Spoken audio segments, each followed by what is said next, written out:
బా ఎండ సాగు కొట్టేస్తుందిరా బాబు. అవునురా బాబు, సూర్యుడు మన మీద పగబట్టేసినట్టున్నాడు. జరుగు. బా. దిగండి రా.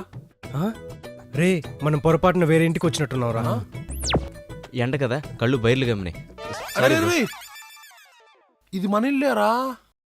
చా, ఫ్రిడ్జ్ లో వాటర్ తాగి మళ్ళీ పట్టి పెట్టింది లేదు. ఎప్పుడు నువ్వు మాకు మజ్జిగెత్తున్నావా? ముందర మీరు తీసుకొని చెప్తా.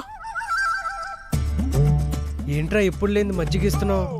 ఒరే, అది మజ్జిగ కాదురా, చిన్నప్పుడు మా జేజమ్మ చెప్పింది. అది గాక మొన్న ఈ మధ్యన రీల్స్ లో కూడా చూశాను అనుకో, ఒక మట్టి పాత్రలో రాత్రి మిగిలిపోయిన అన్నము, పెరుగు, ఉప్పు, జీలకర్ర, అల్లము, కరివేపాకు, కొంచెం నిమ్మకాయ పిండేసి దాంట్లో నీళ్లు పోసి రాత్రి మొత్తం దాన్ని పక్కన పెట్టేసాం అనుకో, తెల్లారుజామున లేచిన తర్వాత దాన్ని వడకట్టి దాంట్లో నుంచి వచ్చిన రసం తాగితే ఎండలోకి వెళ్ళినా సరే మనకు వడదెబ్బ తగలదంట.